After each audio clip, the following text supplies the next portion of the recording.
I learned from this letter that Don Pedro of CND comes this night to Greenham. He is very near by this. He was not 3 leagues off when I left him. And how many gentlemen have you lost in this action? But few of any note, and none of name. Good. Because a victory is twice itself when the victor brings home full complement. Oh, I see here that Don Pedro bestows great honour upon a young Florentine called Claudio. Okay. Much deserved on his part, and equally remembered by Don Pedro. He hath poured himself beyond the promise of his age, doing in the feats of a lamb, the feats of a lion. I pray you, is Signor Mountanto returned from the wars, or no? I know no one of that name, lady. There was none such in the army of any sort. What is he that you asked for, niece? Oh, my cousin means Signor Benedict of CNT. Oh. Oh, he's returned, and as pleasant as ever he was. But how many hath he killed and eaten in these wars? But how many hath he killed? For I promised to eat all of his killing. Oh, Faith, niece, I fear you tax Signor Benedict too much. But he'll meet you. I do not doubt it. He has done very good service in these wars. Do not mistake my niece, sir. There is a merry war of wits betwixt her and Signor Benedict. They never meet, but there is a skirmish of wits between them. Alas, the poor man gets nothing by that. In our last skirmish, 4 of his 5 wits went halting off. And now is the whole man governed with 1. But I pray you, who is his companion? He hath every month a new sworn brother. Is possible? Oh, very easily possible. He wears his faith, but as the fashion of his hat. I see, lady. The gentleman is not in your books. No, and he were, I would burn my study. But who is his companion? Is there no young squarer now that would make a voyage with him to the devil? He is most seen in the company of the noble Claudio. Oh, Lord. He will hang about him like a disease. He is sooner caught than the pestilence, and the taker runs presently mad. God help the noble Claudio. If he hath caught the Benedict, it will cost him £1,000 ere he be cured. Oh, I will keep good friends with thee, lady. Do, good friend. oh, Faith, niece, you will ne'er run mad. No, not till a hot January. Don Pedro has approached. My good lady Imogen, you have come to meet your trouble. Oh, The passion of the world is to avoid cost, and you encounter it. trouble never came to my house in the likeness of that great for trouble coming, trouble leaving, comfort is all that remains. You embrace your charge too willingly. I think this is your daughter? Yes, I have often told her father so. Was he in doubt that he asked you? No, Signor Benedict, because you were but a child then. I wonder that you are still talking, Signor Benedict. Nobody marks you. What? Ouch. My dear Lady Disdain!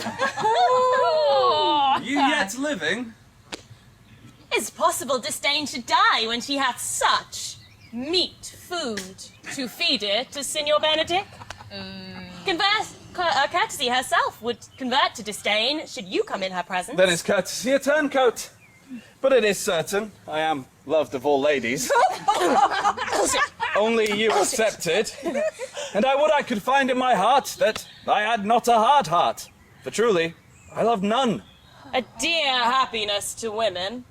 They would else be troubled by a pernicious suitor. I thank God and my cold heart I am of your humour for that. I had rather hear my dog bark at a crow than a man swear that he loves me. Keep your way. In God's name, I'm done. You always end with a jade's trick. I know you of old. That is the sum of all.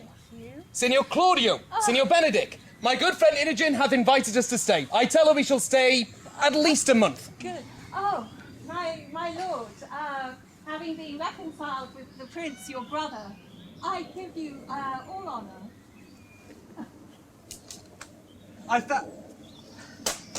I am not of many words. but I thank you. If it please your grace, lead on. We shall go together.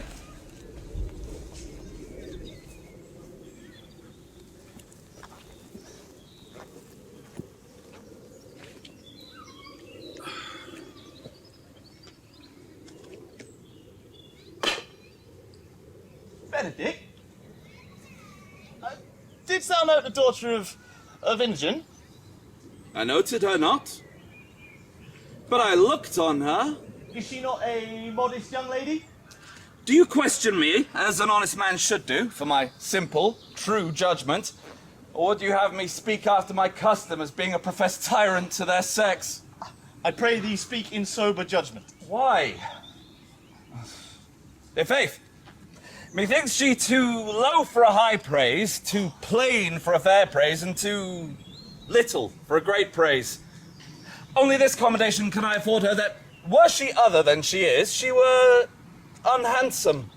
And being no other but as she is, I do not like her. Thou thinkest I am in sport, but I pray you, tell me truly how thou likest her. Would you buy her that you should inquire after her? Can the world buy such a jewel? Yeah, and a case to put it into. In mine eye, she is the sweetest lady that ever I looked on. I can see it without spectacles, and I see no such matter. But I hope you have no intent to turn husband. Have you? I could scarce trust myself if Hero would be my wife. It's come to this. What secret hath held you here that you followed not to Imogen's? Oh, I would your grace would constrain me to tell. I charge thee on thy allegiance. Oh, on my allegiance. Oh, mark you, on my allegiance. He is in love. With who? Now that is your grace's part. Mark how short his answer is. Well, be well if you love her, for the lady is well worthy. You speak this to fetch me in, my lord. By my troth, I speak my thought. And in faith, my lord, I spoke mine. And by my two faiths and troths, my lord, I spoke mine. That I love her, I feel. That she is worthy, I know. That a woman conceived me, I thank her. That she brought me up, I likewise give most humble thanks. But I will not do them the wrong to mistrust any. I'll do myself the right to trust none. I shall see thee, ere I die, look sick with love. Hath Imogen any son, my lord? No child but Hero, she's her only heir. Why, dost thou affect her? My lord, when you went onward in this ended action, I looked upon her with a soldier's eye that I liked, but had a rougher task in hand than to drive liking to the name of love. But now I am returned, and that war thoughts have left their places. Their rooms are filled with soft and delicate desires, all prompting me how fair young Hero is. At saying I liked her ere I went to wars. If thou doth love fair Hero, cherish it. And I will break with her and her mother, and you shalt have her. Was not to this end you began to twist so fine a story? How sweetly you do minister to love. I know. We shall have revelling tonight. And I will assume some disguise and tell fair Hero that I am Claudio. And in her bosom I'll unclasp my heart and take her hearing prisoner with the force and true encounter of my amorous tales. And then I shall break with her mother, and her will obtained, and you shall have her. Come, let us put it in practice presently.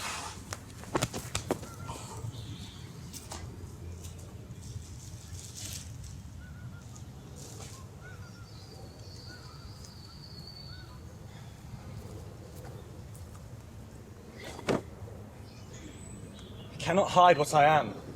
I must be sad when I have cause, and smile at no man's jests. If it is that I am evil, then it is that I am possessing of evil, not beholden unto it. When you see that in a beast, you seek not to alter it, merely to slay it. Why must not the same apply to me? Yea, but you have of late made much show of this, but you must not do the full show of it till you can do it without controlment. You have of late stood out of by your brother, and he has ta'en you back into his graces newly. Where it is impossible, you must take true root, but by the fair weather that you make yourself. In this, though I cannot be said to be a kind, flattering, honest man, it cannot be denied. But if I had my mouth, I would bite. If I had my liberty, I would do my liking. Thus, let me be that I am, and seek not to alter me. Can you not do so without controlment? I will make use of my discontent, for I use it only. What news, Borachio? The prince, your brother, is royally entertained, my Imogen. I can bring you intelligence of an intended marriage. What model will that serve to build mischief upon? Marry, it is your brother's right hand. Who? The most exquisite Claudio? Even he. Which way looks he? Marry on Hero, the daughter and heir of Imogen. That young startup hath all the glory of thy overthrow. If I can cross him in any way, I bless myself every way. You're both sure, and will assist me? To the death, my lord.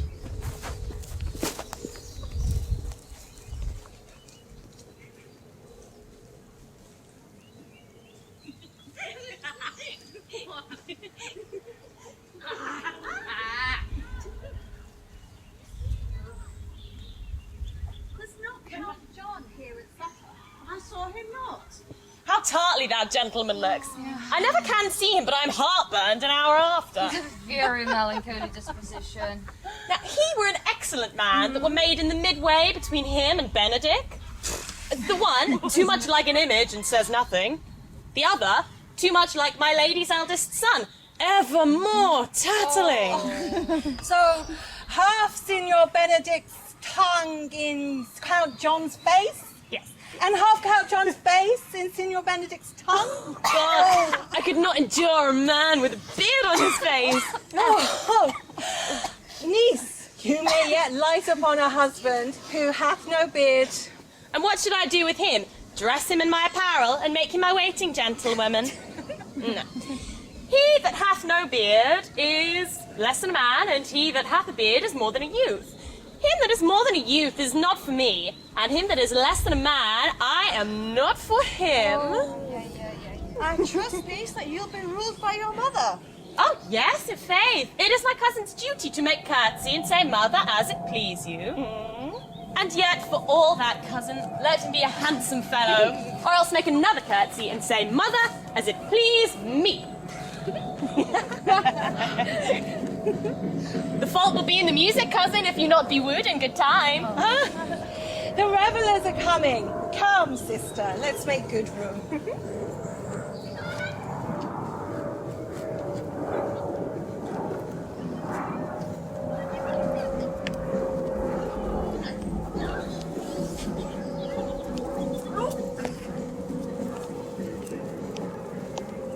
Lady, will you walk about with your friend?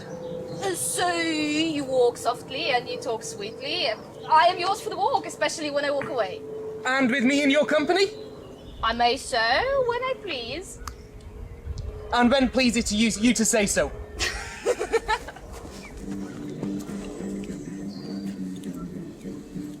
Well, I would you did like me. So would not I for your sake, for I have many ill qualities.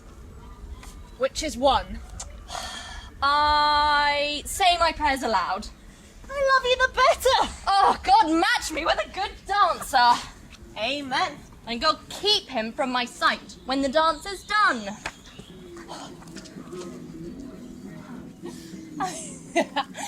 No, will you not tell me who told you so? No, you shall pardon me. Nor will you not tell me who you are? Not now. That I was disdainful. 'Twas Signor Benedict that said so.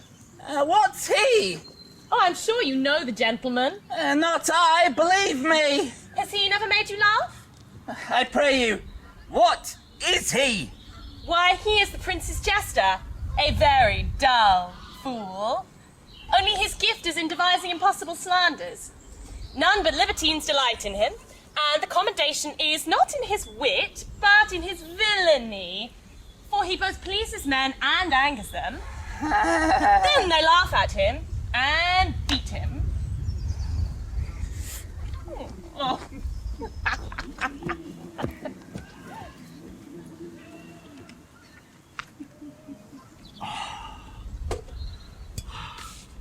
Sure, my brother is amorous on Hero, and has withdrawn with her mother to break with her about it. Yea, and that is Claudio. Are you not Signor Benedict?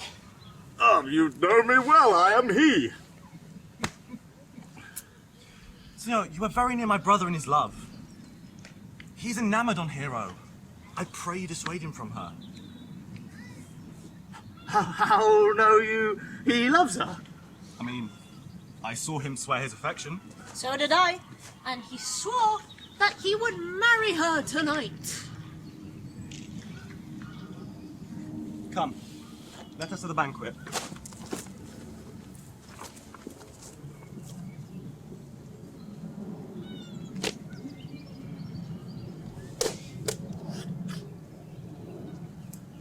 "'Tis certain so the prince woos for himself. Friendship is constant in all other things, save in the office and affairs of love. Count Claudio? Yeah, the same. Come, will you go with me? Whither? Well, the prince hath got your hero. I wish him joy of her. But did you think the prince would have served you thus? I pray you, leave me. Oh, now you strike like the blind man. 'Twas the boy that stole your meat, and you'll beat the post. If it will not be, I'll leave you. How now, Benedict? Where's the Count? I told him, and I think I told him true, that your grace had got the goodwill of this young lady. The Lady Beatrice had a quarrel with you. She says she was much... the gentleman that danced with her told her she was much wronged by you. No. She told me, not thinking I had been myself, that I was the prince's jester.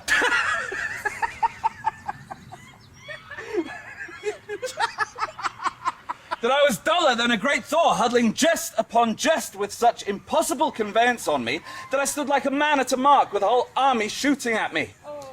She speaks poignards, and every word stabs. If her breath were as terrible as her terminations, there were no living near her. She would infect to the North Star! She has the wit of a block of wood. She has the looks of the rear end of an ass. Why, look, here she comes. Would your grace command me any embassage to the Pygmies? I will go on the slightest errand now to the Antipodes that you could devise to send me on. I will fetch you a toothpicker now from the furthest inch of Asia. Bring you the length of Prester John's foot. Fetch you a hair from the great Sham's beard. Do you any embassage to the ends of the world rather than hold 3 words conference with that harpy?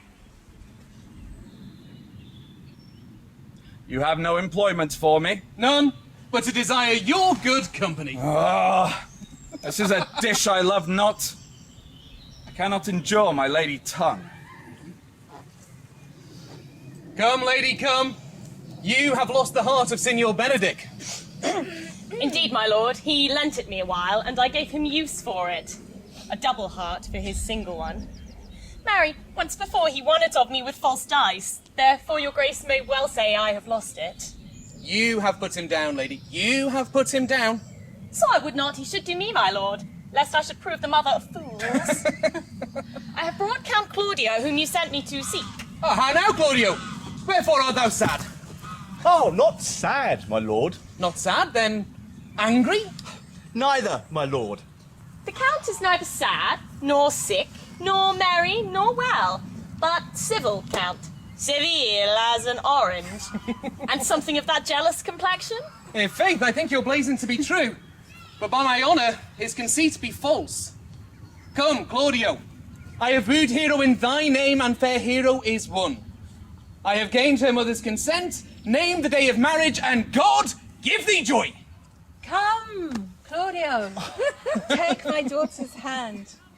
Take my daughter's hand, and with her all my fortunes. His Grace hath made the match. Speak, Count, 'tis your cue. Silence is but the perfectest herald of joy. I were but little happy if I could say how much. Lady, as you are mine, I am yours. Well, speak, cousin. Or if you cannot, stop his mouth with a kiss and let him not speak neither. In faith, lady, you have a merry heart. Yea, my lord, I thank it, poor fool. It keeps to the windy side of care. My cousin tells him in his ear that he is in her heart. She doth indeed, cousin. Good lord, for alliance. Now, hath your grace ne'er any brothers like you? Your father got excellent husbands, if a maid could come by them. Would you have me, lady? No, my lord, not unless I may have another, for working days. Your grace is too costly to wear every day. But I beseech your grace, pardon me. I was born to speak all mirth and no matter. Your silence most offends me. And to be merry best becomes you. For I swear, you were born in a merry hour. No, sure, my lord, my mother cried. But then there was a star dance, and under that was I born. Cousins, God give you joy. I ask you, niece, go to these things that I think of, talk to you of. I cry you mercy, aunt. By your grace's pardon. By my troth, a pleasant-spirited lady. There is no spirit of melancholy in her. My daughter has often told me that she does but dream of melancholy, but wake herself laughing. She would make an excellent wife for Benedict. Oh no, my lord. Were they married but 1 week, they would drive themselves mad with talking. Count, when mean you to go to church? Tomorrow, my lord. Time goes on crutches till love hath all its rights. Whoa. Monday, which is but a week, and gives time to bring peace to my mind of all the things that must be settled. Well, I warrant thee, Claudio, the time shall not go dully by us. I will, in the interim, undertake one of Hercules' labours, to bring the Lady Beatrice and Signor Benedict into a mountain of attraction, the one with the other. I would fain have it a match, and I intend not but not to desire it. If you three will administer such assistance as I give you direction. Well, I am with you, my lord. And I, my lord. And you, fair hero? I will do any modest office, my lord, too. My cousin with a good husband. If we can do this, Cupid is no longer an archer. His glory shall be ours, for we are the only love gods! Come with me, I will tell you my plan.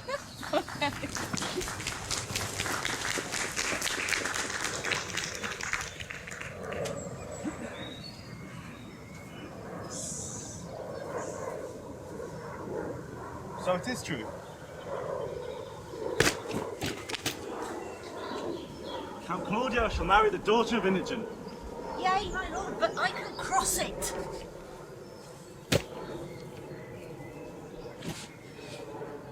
Any bar, any cross, any impediment would be medicinable to me. I am sick in displeasure to him, and whatsoever comes athwart his affection ranges evenly with mine. How canst thou cross this marriage? Not honestly, my lord, but so covertly that no semblance of dishonesty shall appear in me. Show me briefly how. I think I told your lordship a year since how, in the favour of Margaret, the Lady Hero's gentlewoman, I am. I remember. I can, at any unseizable instant of the night, appoint her to look out at her lady's tent. What life isn't that to be the death of this marriage? The poison of that lies in you to temper. Go you to the prince your brother. Spare not to tell him that he hath wronged his honour in marrying the renowned Claudio, whose Estimation you do mightily hold up to a contaminated hall. Such a one as Hero. What proof shall I make of that? Proof enough to misuse the prince, vex Claudio, undo Hero, and kill Inogen? Look here for any other issue. Only to despite them, I will endeavour anything. Go then! Find me a meet hour to draw Don Pedro and the Count Claudio alone. Tell them, you know Hero loves me. Intend a kind of zeal, both to the prince and Claudio, as in a love for your brother's honour who hath made the match, and his friend's reputation, who is thus like to be cozened with a semblance of a maid that you have discovered thus. They will scarcely believe this without trial. Offer the instances, which shall bear no less likelihood than to see me at her tent. Hear me call Margaret Hero. Bring them to see this the very night before the intended wedding, and there shall appear such seeming truths of Hero's disloyalty that jealousy shall be called assurance, and all preparation overthrown. Grow this to what adverse issue it can. I will put it in practice. Be cunning in the working this, and thy fee is £20. Be thou constant in the accusation, and my cunning shall not shame me. I will presently go learn their day of marriage.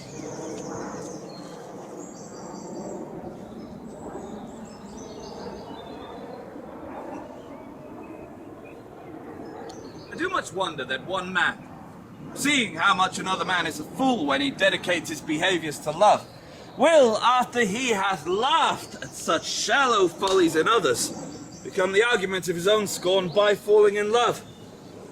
And such a man is Claudio.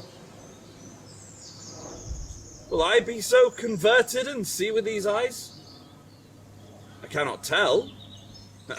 I think not. One woman is fair, yet I am well. Another is wise, yet I am well. Another is virtuous, yet I am well. But till all graces be in one woman shall not come in my grace. Rich she shall be, that's certain. Wise, or I'll none. Virtuous, or I'll never cheapen her. Fair, or I'll never look on her. Mild, or come not near me. Noble, or not I for an angel. Of good discourse, an excellent musician, and her hair shall be of what colour it please God. Here comes the prince and miss your love. I will hide me.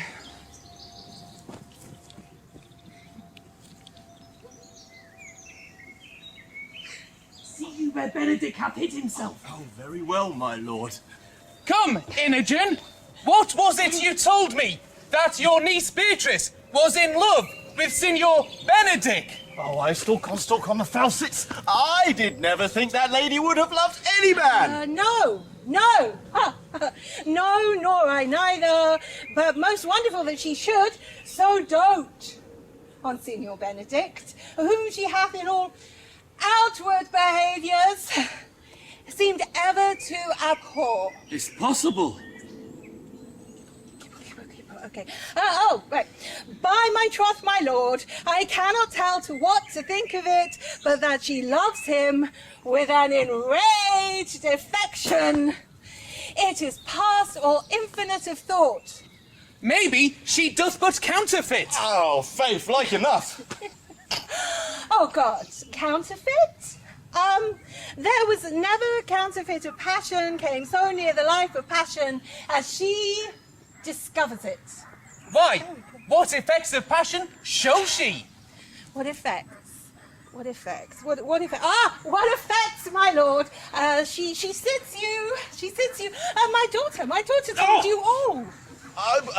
She did indeed. You have taken the infection. Hold it up. Oh, yes. Have Beatrice told Benedict of her affection? No. And she says she never will. That is her torment. Oh, Oh, 'tis true indeed, or so your daughter says. Shall I, says she, that have so often counted him with scorn, write to him that I love him? Oh, okay. Yes, This she says now, when she is beginning to write to him, for she'll be up 20 times a night in her smock. Till she have writ a sheet of paper. My daughter tells us all.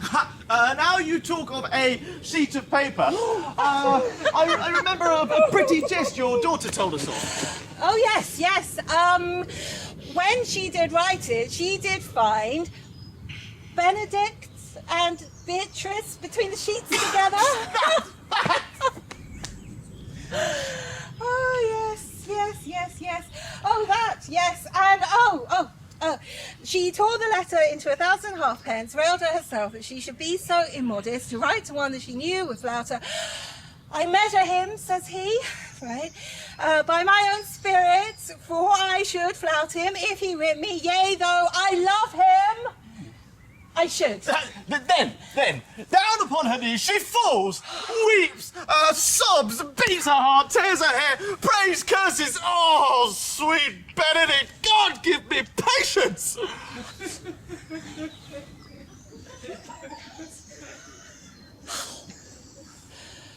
Right. She doth indeed. My daughter says so. And the ecstasy that has so much overborne her, that my daughter is sometime afeard that she will do a desperate outrage to herself. It is very true. It were good that Benedict may learn of it from some other, if she will not discover it. To what end? He would make but some sport of it and torment the poor lady worse. Yeah. If he did, it would be an arms to hang him. For we all know the lady is excellent good and beyond all suspicion virtuous. And she is exceeding wise. In everything but loving Benedict. I am sorry for her, as I should be, as her aunt and her guardian. I pray thee, tell Benedict and see what he will say. Oh, no. Well, Hero thinks surely she would die. For she says she would die if he love her not, and she would die as she make her love known, and she would die if he woo her. She doth well, for he may well scorn her, for we all know the man hath a contemptible spirit. Oh, he is a very proper gentleman. Yes. He hath some outward signs that are like happiness. Ah, but before God, and in my mind, very wise. He hath some sparks that are like wit. Yes. And I take him to be a valiant. Isn't that what you told me? Well, I am sorry for your niece. Should we go and tell Benedict what we have learned of Beatrice's love? Never tell him. Let her wear it out through good counsel. Oh, no, sir. She may wear her heart out first. Well, we shall hear of it from your daughter. Let it cool a while. I hope Benedict takes this opportunity to modestly examine himself and realise how unworthy he is of so good a lady. Come, my lord. Dinner is ready. If he do not dote on her upon this, I will never trust my expectation. Now let the same net be cast for your niece. That your daughter and gentlewoman must do. Let's send her to call him for dinner. Come on.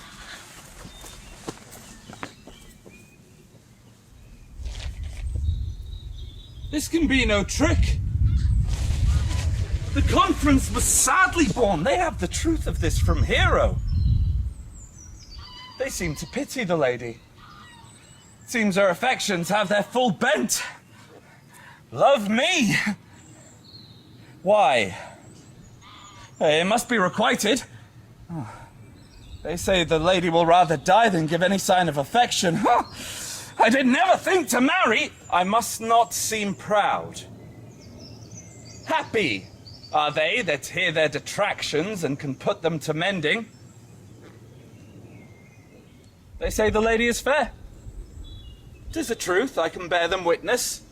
And virtuous, 'tis so, I cannot reprove it. And wise, but for loving me. By my troth, that is no addition to her wit. Nor no great argument of her folly, for I shall be horribly in love with her. I may chance have some odd quirks and remnants of wit broken on me because I have railed for so long against marriage, but doth not the appetite alter? A man loves the meat in his youth that he cannot endure in his age. Shall quips and sentences and these paper bullets of the brain awe a man from the career of his humour? No! The world must be peopled. When I said I would die a bachelor, I did not think I should live till I were married. Well, here comes Beatrice now. By this day she is a fair lady. I do spy some marks of love in her. Against my will, I'm sent to bid you come in for dinner.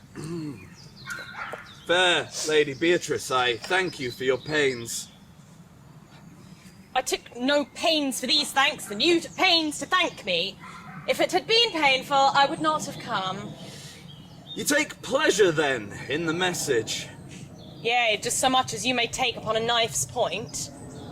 You have no stomach, senor. Fare you well.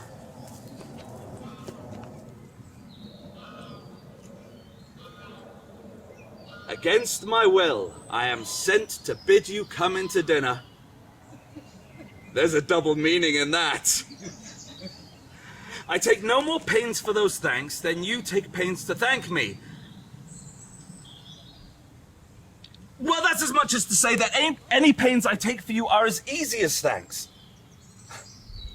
If I do not pity her, I am a villain. If I do not love her, I am a fool. I will go get her picture.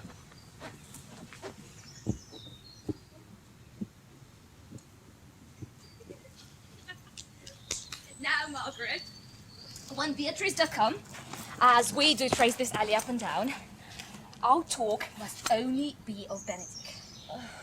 So when I do name him, let it be thy part to praise him more than any man did merit. My talk to thee must be how Benedict is sick in love with Beatrice. Now begin. Fear not my part in the dialogue. But are you sure that Benedict loves Beatrice so entirely? So says the prince and my betrothed lord. And did they bid you tell her of it? They did entreat me to acquaint her of it, but I persuaded them, if they love Benedict, to wish him wrestle with attention and never let Beatrice know of it. Why did you so? Oh, God of love, I know he doth deserve as much as may be yielded to a man, but nature never framed a woman's heart of prouder stuff than that of Beatrice. Sure, I think so, and therefore certainly it were not good she knew his love, lest she make sport at it. Why, you speak truth, and who dare tell her so? If I may speak, she will mock me into air. She would love me out of myself, press me to death with wit. No, therefore, let Benedict like a covered fire wrestle away in sighs, die inwardly. It were a better death than die with mocks, which is as bad a death as die of tickling. Yet, tell her of it. See what she will say. No, rather I will go to Benedict and counsel him to fight against his passion, and truly I'll devise some honest slanders to stain my cousin with. One does not know how much an ill word might empoison liking. Oh, do not do your cousin such a wrong. She cannot be so much without true judgment, having so swift and excellent a wit as she is prized to have, to refuse so rare a gentleman as Signor Benedict. He is the only man of England. Always except my dear Claudia. When are you married, madam? Why, every day tomorrow. Come, go in, I'll show thee some attires and have thy counsel which of them is best to furnish me tomorrow. She's taken, madam. I warrant you. We have her caught. If it proves so, then loving goes by haps. Some Cupid kill with arrows, some with traps.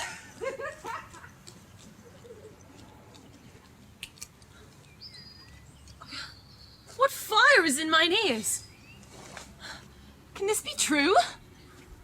Stand I condemned for pride and scorn so much? Contempt, farewell. And maiden pride, adieu. No glory lives behind the back of such. Benedict. Love on! I will requite thee, taming my wild heart to thy loving hand. If thou dost love, my kindness shall incite thee to bind up our loves in a holy band. For others say thou dost deserve, and I believe it better than reportingly.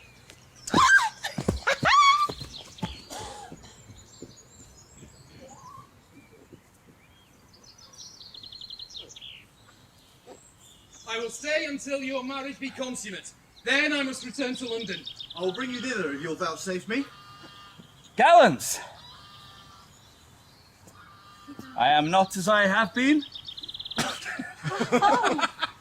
Methinks he is sadder. I hope you be in love. If he be sad, he wants money. Well, anyone can master a grief, but he that has it. Yet say I. He is in love. If he be not in love with some woman, there is no believing old signs. Oh, he thinks he does look younger.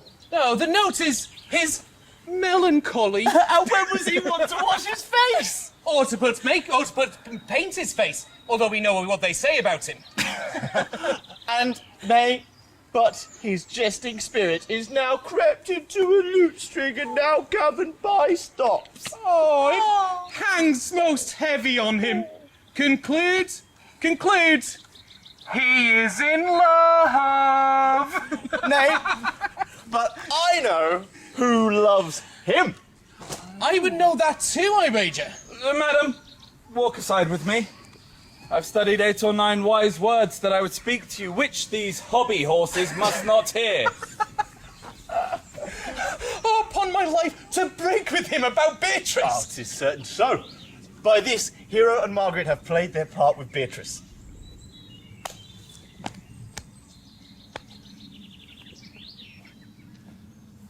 Good den, brother. If your leisure served, I would speak with you, In private? if it please you. Although Count Claudio may hear, for what I would speak of concerns him. What's the matter? Means your lordship to be married tomorrow?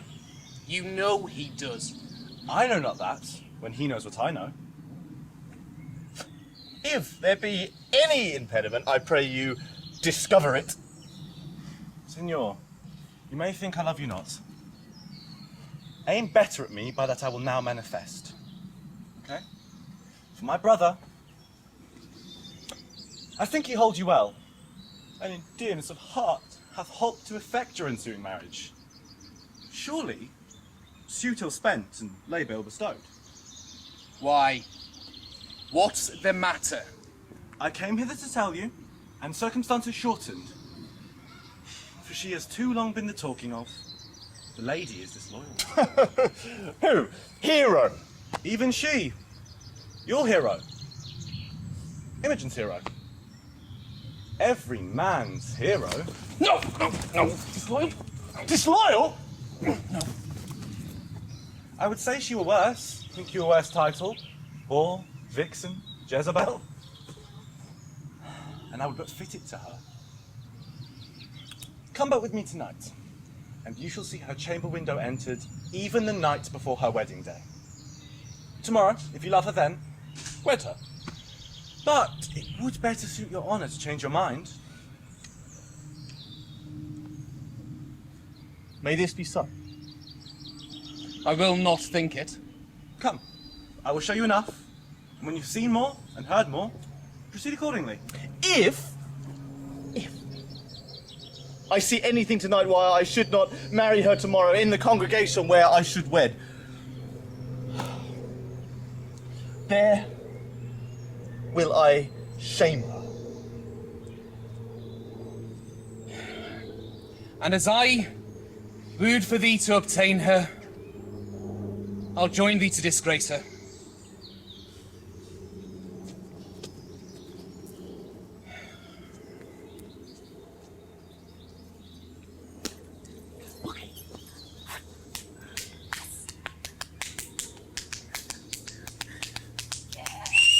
Well, give them their charge, neighbour Dogberry. First, who think you the most desertless man to be constable? Sue Oatcake, George Seacole, for they can read and write. Come hither, neighbour Seacole. You are thought here to be the most senseless and fit person to be constable of the watch. Therefore, wear you the helmet. This is your charge. You are to comprehend all Vagram men. You are to bid any man stand in the prince's name. How if he will not stand? Well, then, take no note of him, but let him go, and presently gather the rest of the watch together, and thank God you are rid of a knave. If he will not stand when he is bidden, he is none of the prince's subjects. True, and they are to meddle with none but the prince's subjects. You are also to make no noise in the street, for the watch to babble and to talk is most tolerable and not to be endured. We will rather sleep than talk. We know what belongs to a watch. Why, thou speakst like a most ancient and quiet watchman, for I cannot see how sleeping should offend.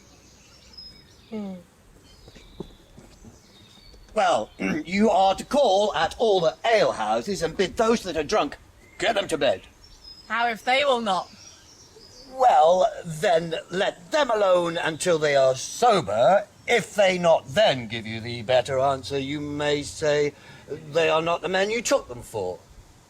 Well, sir. If you meet a thief, you may suspect him, by virtue of your office, to be no true man. And with such kind of men, the less you meddle or make with them, why the more is for your honesty. If we know them to be a thief, should we not lay hands on him? Well, truly, by your office you may, but I think that they that touch pitch will be defiled. The most peaceable way for you, if you do take a thief, is to let him show himself what he is and steal out of your company. You have always been called a merciful man, Partner, this is the end of the charge. Sisters, good night. And any matter of weight chances, call at me. Keep your fellows' counsel and your own. Good night. Come, neighbour. Well, sister, we hear our charge. Let us go sit upon the church bench until 2, then all to bed. One word more, honest neighbours. I pray you, watch about Madam Inogen's door. The wedding being there tomorrow, there is a great coil tonight. Adieu. Be vigilant, I beseech you.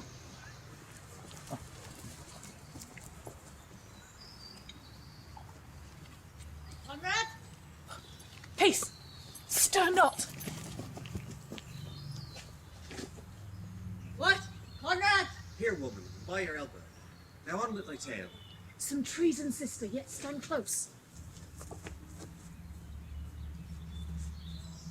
Seest thou not, I say, what a deformed thief this fashion is? How giddily he turns about all the hot bloods between 14 and 35. But art not thou thyself giddy with the fashion too? That thou hast shifted out thy tale into telling me about the fashion?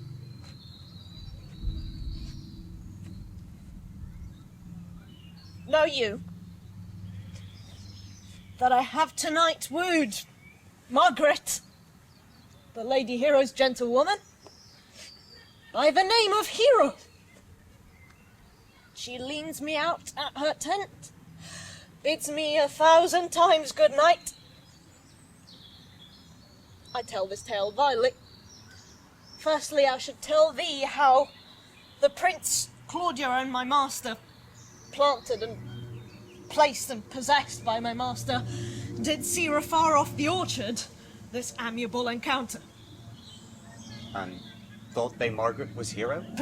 Two of them did. The Prince and Claudia were the devil. My master knew she was Margaret, and partly by his oaths which first possessed them, partly by the dark night which did deceive them, but chiefly by my villainy,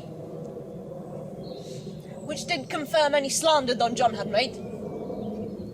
Away went Claudio, enraged, swore that he would meet with her as he was appointed the following day at the temple, and there, before the whole congregation, shame her with what he saw overnight and send her home again without a husband. Stand! In the prince's name!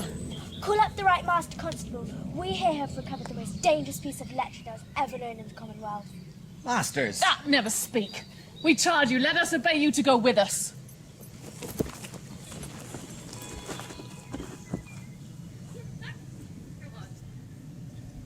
Troll, I think your other dress were better. No, I pray thee, good Meg, I'll wear this. By my troth's not so good, and I warrant your cousin will say so. My cousin is a fool, and thou art another. I'll wear none but this. And God give me joy to wear it, for my heart is exceeding heavy. Ooh, good Maricas. How now, sweet hero? Ooh, how now? Speak you in the sick tune. 'Tis almost 5 o'clock, cousin. 'Tis time you were ready. By my troth, I am exceeding ill. Oh, these gloves the Count gave me, they're an excellent perfume. I'm stuffed, cousin, I cannot smell. Here, get you some of this extract of, Cardus Benedictus, and lay it to thy heart. It is the only thing for a qualm. Benedictus? Why, Benedictus?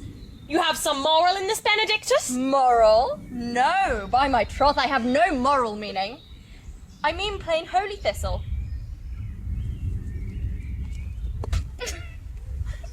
Withdraw, madam. The prince, the count, Signor Benedict, Don John, and all the gallants of the camp are come to take you to the ceremony. Come, help to dress me, good cuz. Good Margaret.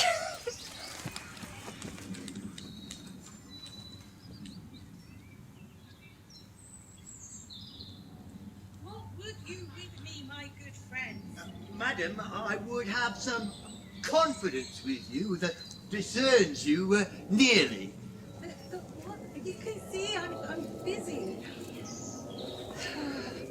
Brief, I pray you. Fain, I would hear what you have to say. Marry, this it is, madam. Yes, in truth it is, madam. Right, right. Okay. Goodman Verges, madam, speaks a little off the matter, and his wits are not so blunt as God help I would they were, but in faith, honest as the skin between his brows. I thank God I am honest as any man living, and there is none honester than I. Oh, neighbours, you are tedious. It pleases your worship to say so, but we are the poor Duke's officers. And so am I. Right. Good. I would fain to... Well... Oh, marry, madam. I'll watch tonight, accepting your worship's presence, have taken on a couple of as arrant knaves as any in Grinham. Well said, in faith, neighbour Verges. Well, God's a good man, and two men ride of a horse, one must ride behind. Right, and... Marry, madam, indeed our watch hath 2 auspicious persons, and we would have them this morning examined before your worship. No. Take examination of them yourself. It shall be sufficient. Ah, good. Drink some wine. Ere you go, fare ye well. We are now to examination these men. Hey.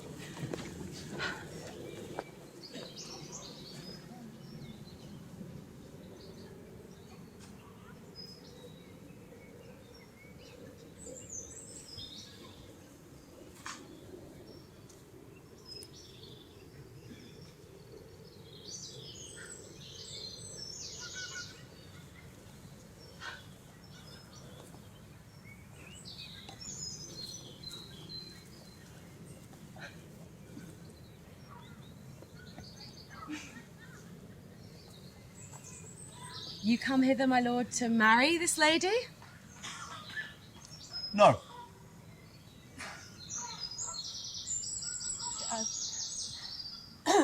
No, sir.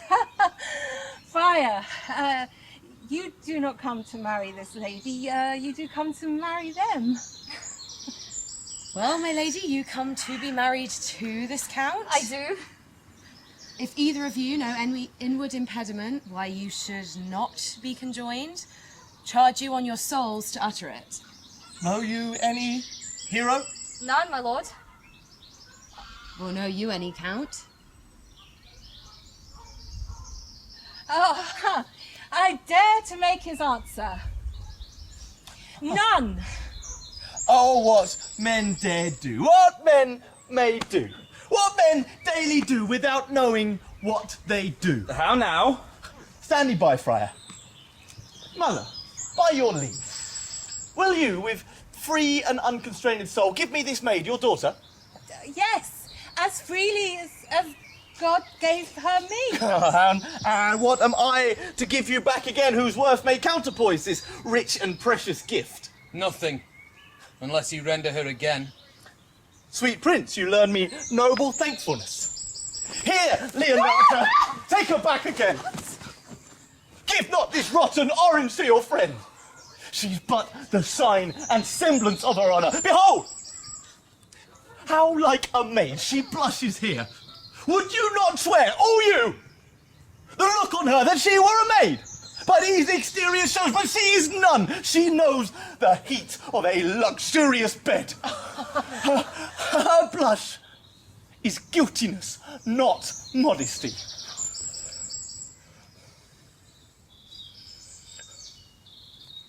Does my lord feel unwell to speak so wide?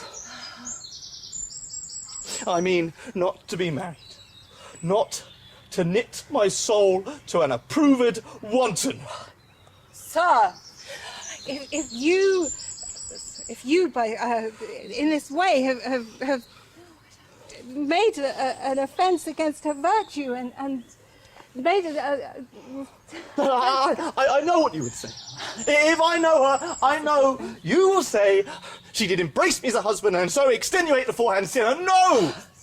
Imogen, I never tempted her with word too large. But as a brother to his sister showed bashful sincerity and comely love. And seemed I ever otherwise to you? Out on thee! Seeming? I'll write against you. Seem to be as Diane in her orb. As chaste as is the bud ere it were blown. But you are more intemperate in your blood than a Venus or all those pampered animals that are rage in savage sensuality. Is my lord well that she does speak so wide? And what should I speak? I stand dishonoured! That has joined my dear friend with a Common whore?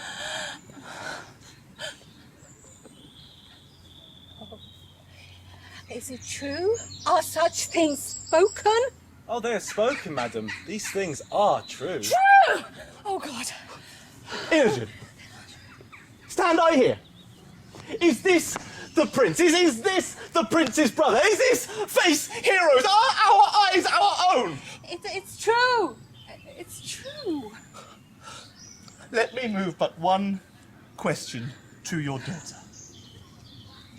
What man was he? Talked with you yesternight out at your window betwixt 12 and 1. Now, answer me this if you are a maid. I spoke with no man at that hour, my lord. Why then you are no maiden.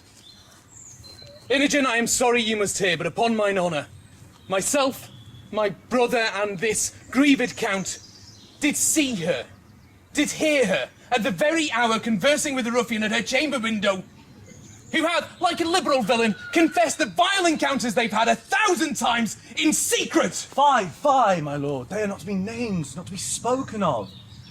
There is not chastity enough in language, without offence to utter them.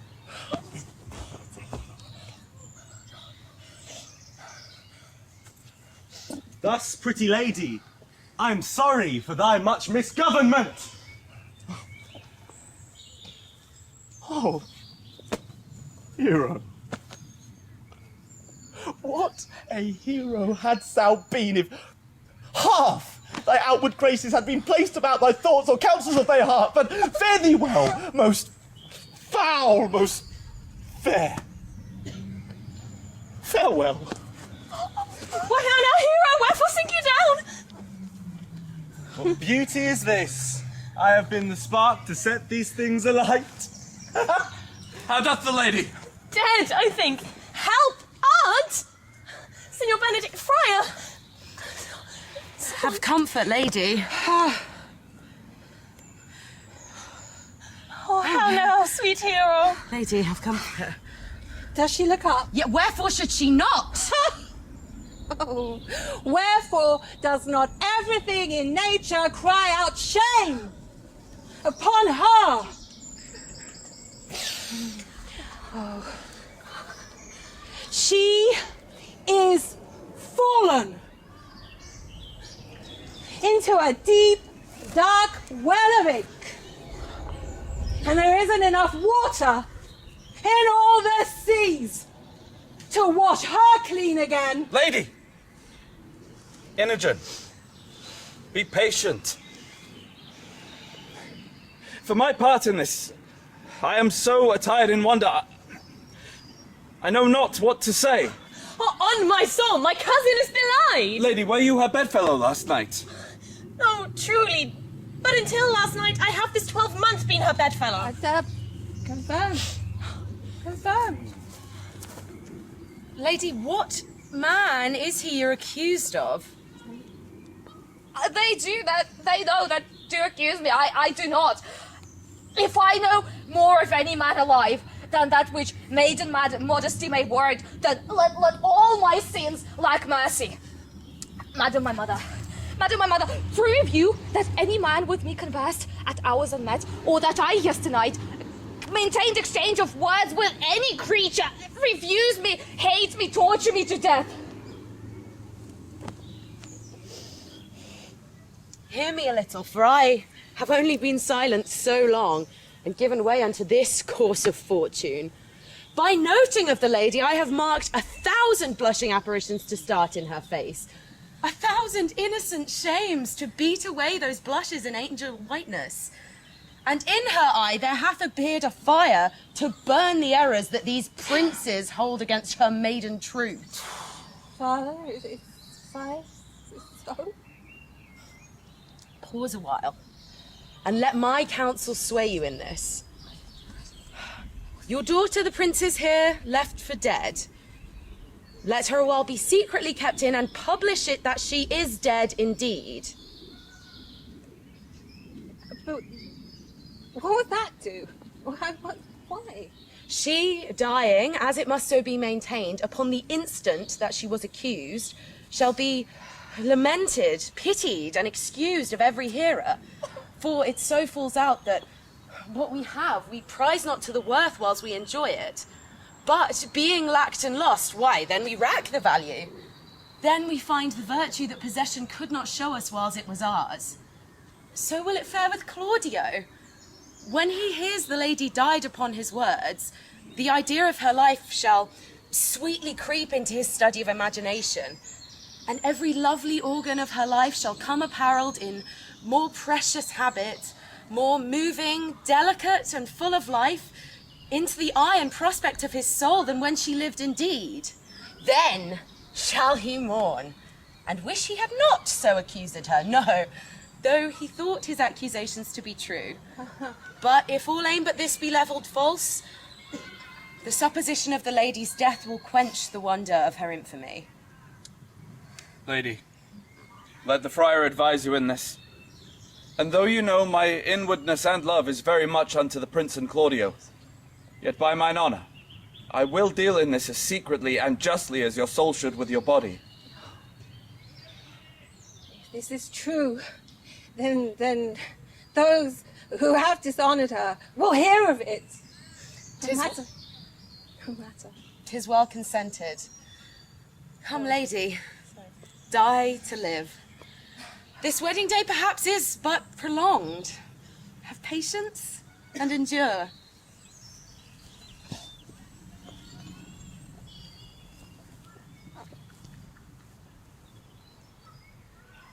Lady Beatrice, have you wept all this while? Yea, and I shall weep a while longer. I will not desire that. You have no reason, I do it freely. Surely I do believe your fair cousin is wronged. How much might the man deserve of me that would right her? Is there a way to show such friendship? A very even way, but no such friend. I do love nothing in the world so well as you. Is not that strange? I love you with so much of my heart that none is left to deny it. Come, bid me do anything for thee.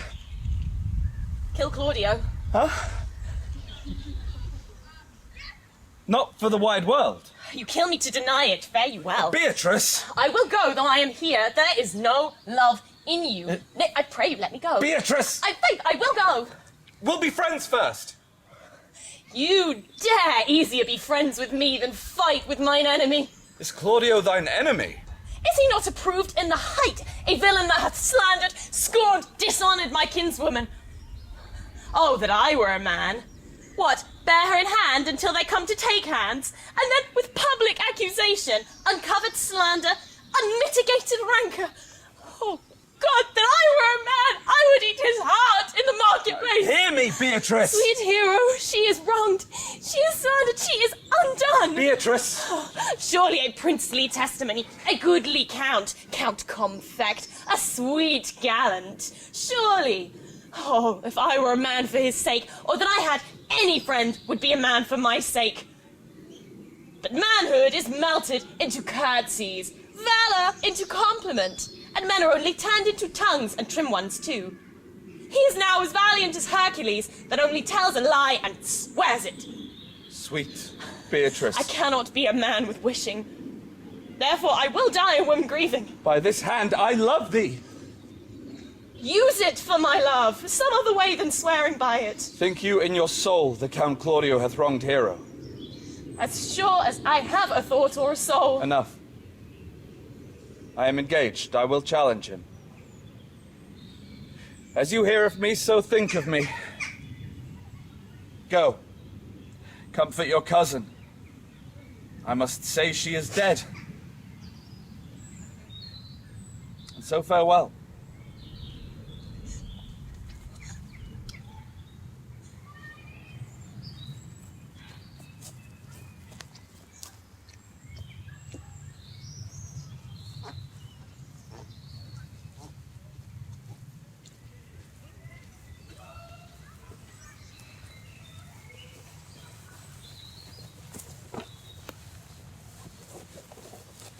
Which be the malefactors? Yea, marry, that am I, and my partner. Nay, that's certain. We have the exhibition to examine. But which are the offenders to be examined? Let them come before Master Constable. Yea, marry, let them come before me. What is your name, friend? Borachia. Write down Borachio. And yours, Sirrah? My name is Conrad. Write down Comrade. Brother, sister, do you serve God? It is already proved that you are little better than false knaves, and it will go near to be thought so shortly. How answer you for yourselves? Marry, sir, we say we are not. Ah, marvellous, witty fellow, I assure you, but I will go about with him. Come you hither, missus. A word in your ear, madam. I say to you, it is thought you are false knaves. Sir, I say we are none. Well, stand aside. For God, they are both in a tale. Have you writ down that they are none? Master Constable, you not go the way to examine. You must call forth the watch, for they are their accusers. Yea, marry, that's the eftest way.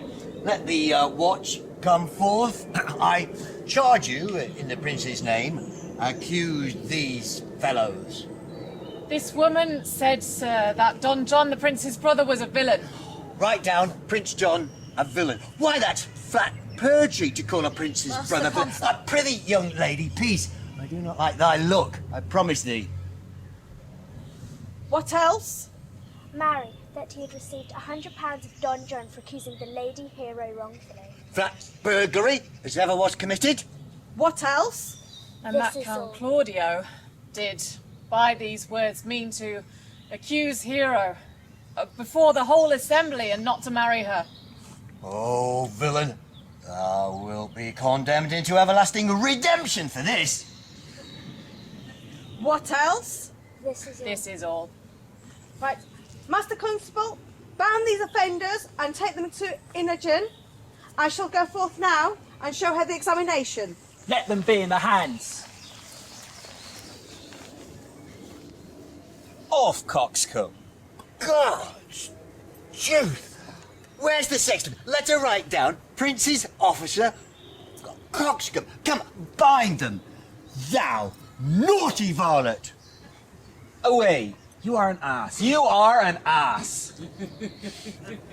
Dost thou not suspect my place? Dost thou not suspect my years? Oh, that she were here to write me down an ass. But neighbours, remember that I am an ass. Though it be not written down, do not forget that I am an ass. I am a wise fellow.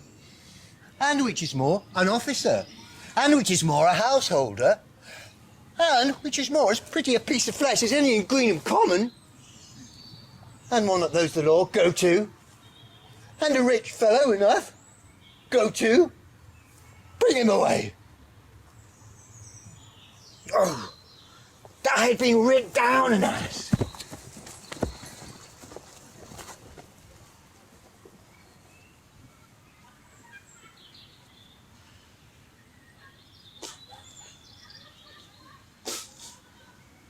You go against this, you carry on. You will go against and kill yourself. 'Tis not the wisdom that you should carry on. Find me a parent that is so overwhelmed by losing a child as I have and bid them patience. Those that offend you, let them hurt too. My soul tells me that the hero is belied and that the princes will know and that Claudio will know and that all of those who have dishonoured her will know. Good den, good den. Good day to both of you. My lords, my lords. We have some haste, Imogen. Ho ho! What for now you are so hasty? Nay, do not quarrel with us. Oh, well, she who stops a quarrelling, then we must lie low. Who wrongs her? Thou! Thou dost wrong me, Claudio! My villainy! Yes, thine villainy. You say wrong, old woman. Oh, Away, away. I will not have to do with you. no! No, you have killed my child!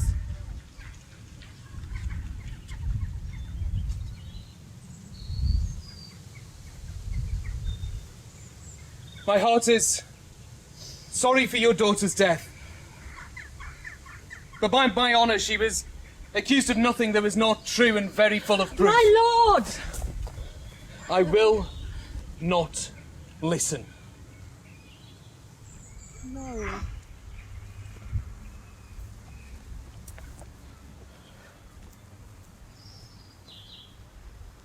See? Here comes the man we seek.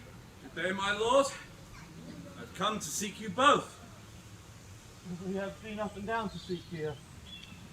For we are high proof melancholy and would fain have it beaten away. As I'm an honest man, he looks pale. Art thou sick or angry? By this light, he seems to change more and more. I think he be angry indeed. Shall I speak a word in your ear? You are a villain. I jest not! I shall make it good how you dare, with what you dare, and when you dare. Do me right, or I will protest your cowardice. You have killed a sweet lady, and her death shall fall heavy on you. Come, let me hear from you. Well, I will meet you, so I may have good cheer. You know my mind, boy. Fare thee well. I must discontinue your company. Your brother, the bastard, is fled from Greenham. You have among you killed a sweet and innocent lady.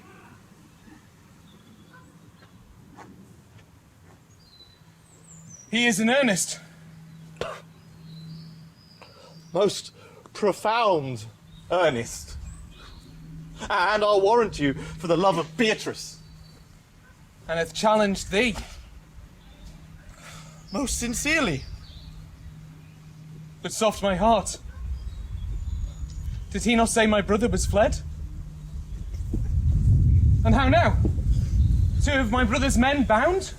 Baraccio too? Officer, what offence have these gentlemen done? Marry, sir, they have committed false report. Moreover, they have spoken untrue things. Secondarily, they are slanders. 6th, and lastly, they have belied a lady. Thirdly, they have verified unjust things. And to conclude, they are lying knaves. So let me go no further to mine answer. Do hear me and let this count kill me. I have deceived even your very eyes. What your wisdoms could not discover, these shallow fools have brought to light, who, in the night, overheard me confessing to this man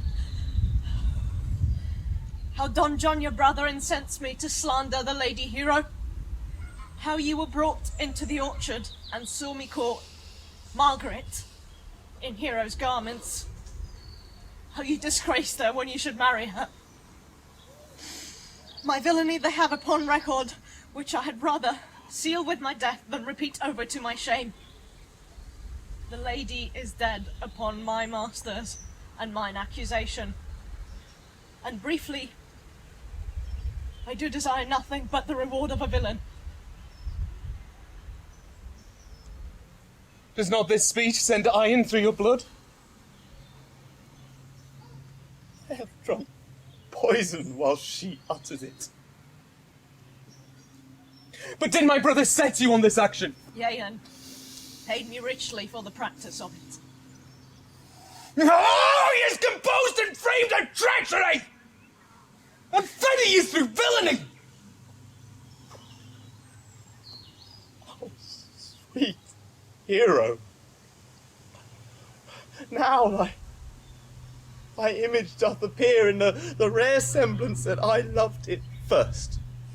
Come, bring away the plaintiffs. By now our sexton will have reformed Inogen of the matter. And, masters, do not forget, when time and place shall serve, to specify that I am an ass. Here, here comes Madam Imogen and Antonia. Which is he? Which is the villain? Let me see his eyes, that I may, when I see another man like him, I may avoid him. Which of these is he?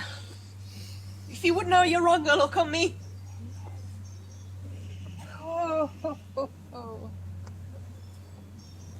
Art thou the slave that with thy breath didst kill mine innocent child? Yea, even I alone. No. Not so, villain. Thou beliest thyself. Here stand a pair of honourable men. A third is fled, that had a hand in it. I thank you, princes, for my daughter's death. Record it in your high and worthy deeds.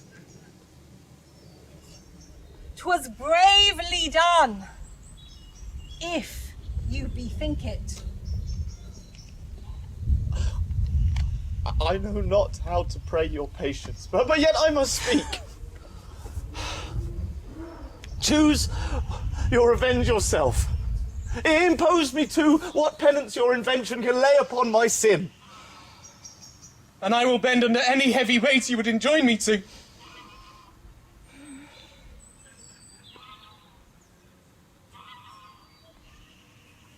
I cannot bid you bid my daughter live. That's impossible. But I pray you both, possess the people in Greenham here, how innocent she died. And if your love can labour aught in sad invention, hang an epitaph upon her tomb, and sing it to her bones. Sing it tonight. Tomorrow morning, come you to my house. And since you could not be my son-in-law, be you my niece, my nephew. My brother hath a daughter, almost a copy of the child that's dead, and she alone is heir to both of us. Give her the right you should have given her cousin. And there dies my revenge. I do embrace your offer, and dispose henceforth of poor Claudio. Tomorrow, then, I will expect your coming. Tonight, I take my leave. This naughty woman shall be brought face to face to Margaret, who, I believe, was packed in this all wrong, hired to it by your brother. No, Mother, she was not. Nor knew she not what she did when she spoke to me, but hath always been just and virtuous in anything that I know her by. Moreover, the plaintiff, this offender, did call me ass. I beseech you, let it be remembered in its punishment. Go. I discharge thee of thy prisoner. I humbly give thee leave to depart. If there is to be wished a merry meeting, God prohibit it. Thank thee. Come, neighbour. Until tomorrow, lords. Farewell. Farewell, my lords. See you tomorrow. We will not fail.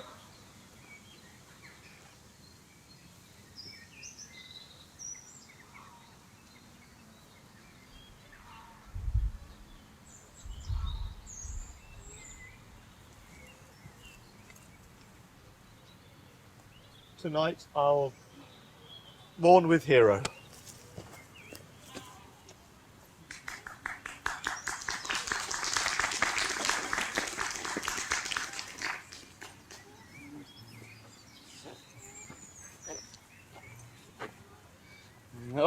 Pray thee, sweet Mistress Margaret. Deserve well at my hands by helping me to the speech of Beatrice. Will you write me a sonnet in praise of my beauty? In so high a style, Margaret, that no man living shall come over it. For, in most comely truth, thou deservest it. To have no man come over me? Will I always remain below stairs? Thy wit is as quick as the greyhound's mouth. It catches. And yours as blunt as the fencer's foil, which hits, but hurts not. A most manly wit, Margaret. It will not hurt a woman. And so I pray thee, call Beatrice. I give thee the bucklers. Give us your swords. We have bucklers of our own. If you use them, you must put in the pikes with a vice. And these are dangerous weapons for maids. Well, I will call Beatrice to you, who I think hath legs. And therefore will come?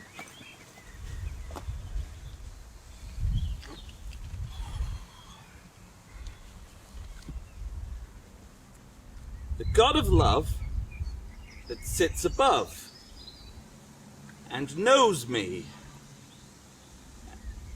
And knows me? Ah, how pitiful I deserve. I mean in singing, but in loving. Leander, the good swimmer. Troilus, the first employer of pandas. And a whole bookful of these former ladies' men whose names yet run smoothly in the even road of a blank verse. Why, they were never so truly turned over and over as my poor self in love. Mary, I cannot show it in rhyme. I have tried. I can find no rhyme for lady but baby. An innocent rhyme. For scorn, horn. A hard rhyme. For school, fool. A babbling rhyme. Very ominous endings. No, I was not born under a rhyming planet, nor I cannot woo in festival terms. Ah, sweet Lady Beatrice, wouldst thou come when I called thee? Yea, senor, and depart when you bid me. Oh, but stay till then. Then is spoken, fare you well now.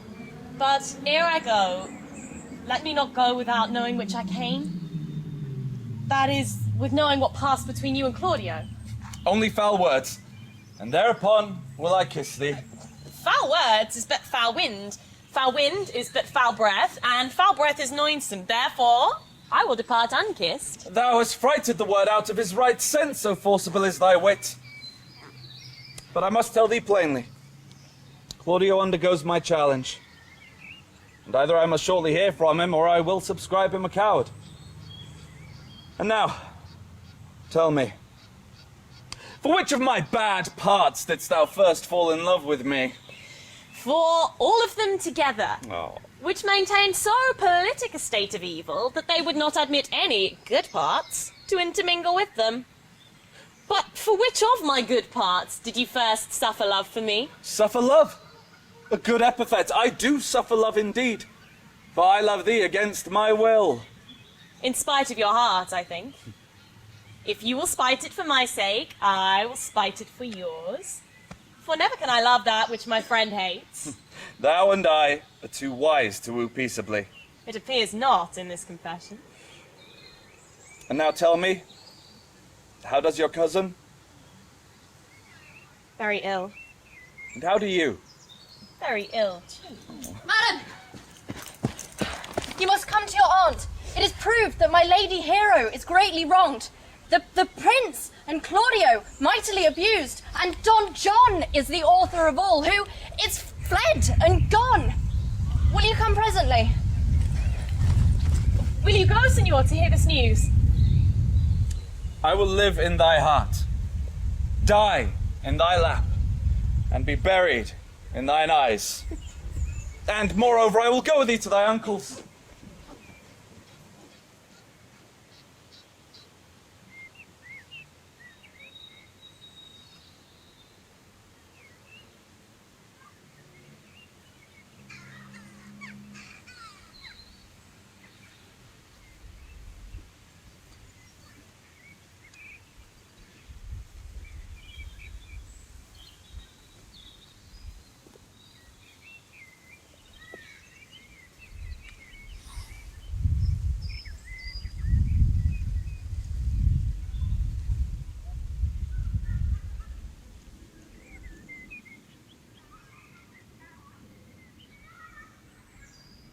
Done to death by slanderous tongues, was the hero that here lies. Death, in guerdon of her wrongs, gives her fame which never dies. So this life that died with shame lives in death with glorious fame.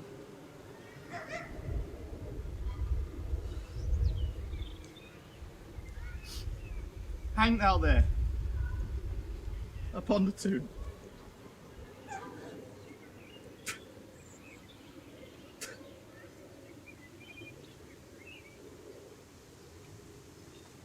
Hang out there upon the tomb, praising her when I am done.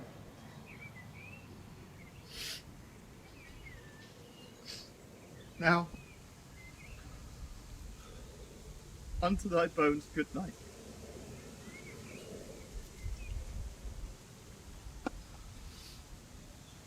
Yearly will I do this right.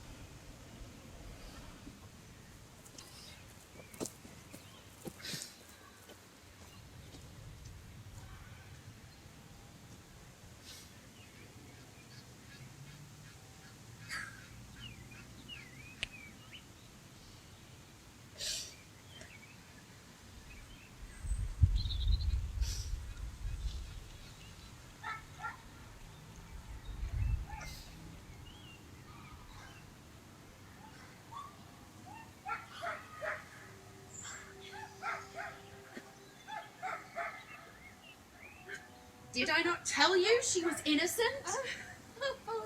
Oh, so are the prince and Claudio and all the honoured lords. Oh, upon the error that you heard debated. But Margaret was in some faults. For this, although against her will, as it appears in the true course of everything, I am glad that things thought so well. And so am I. Being else by faith enforced to call young Claudio to a reckoning for it. Oh, well, daughter, gentlewomen all, you must prepare yourselves into your chamber, and when I call for you, you need to come hither, masked. The prince and Claudio promised by this hour to visit me. You know your office, sister. Yes, to which I will do with confirmed countenance. Friar, I must entreat your pains, I think. To do what, senor? To bind me, or undo me. Imogen, truth it is, good lady, your niece regards me with an eye of favour. Yes, that my daughter hath given her. And I do with an eye of love requite her. Oh, well.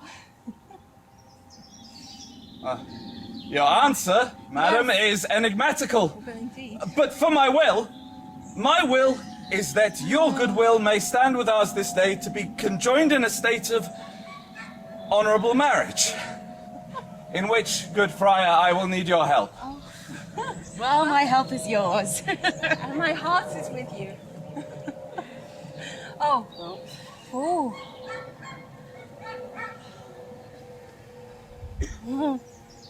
Good morrow to this fair assembly. Good morrow, Prince. Good morrow, Claudio. We here attend you.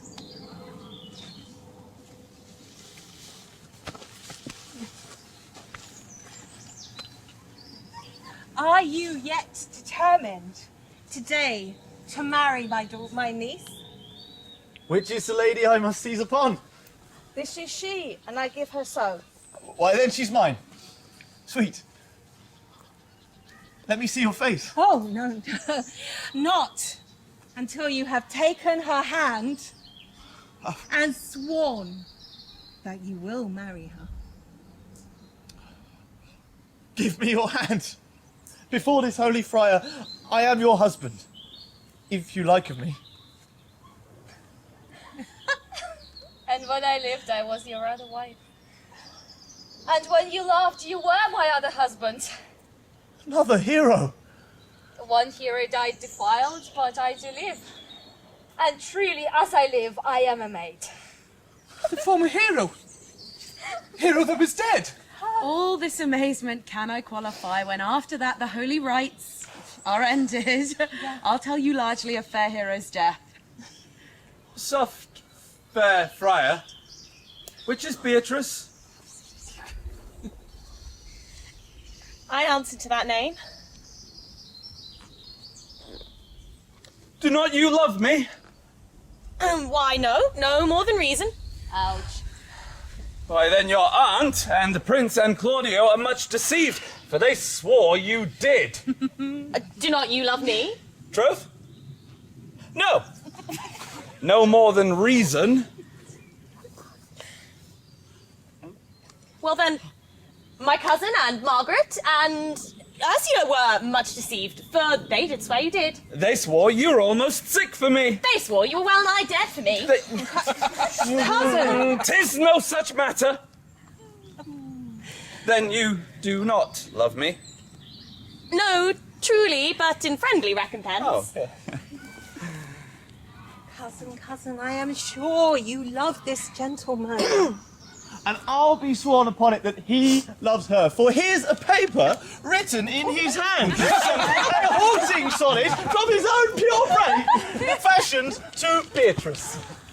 And here is another. Read by my cousin. Stolen from her pocket containing her affection upon Benedict.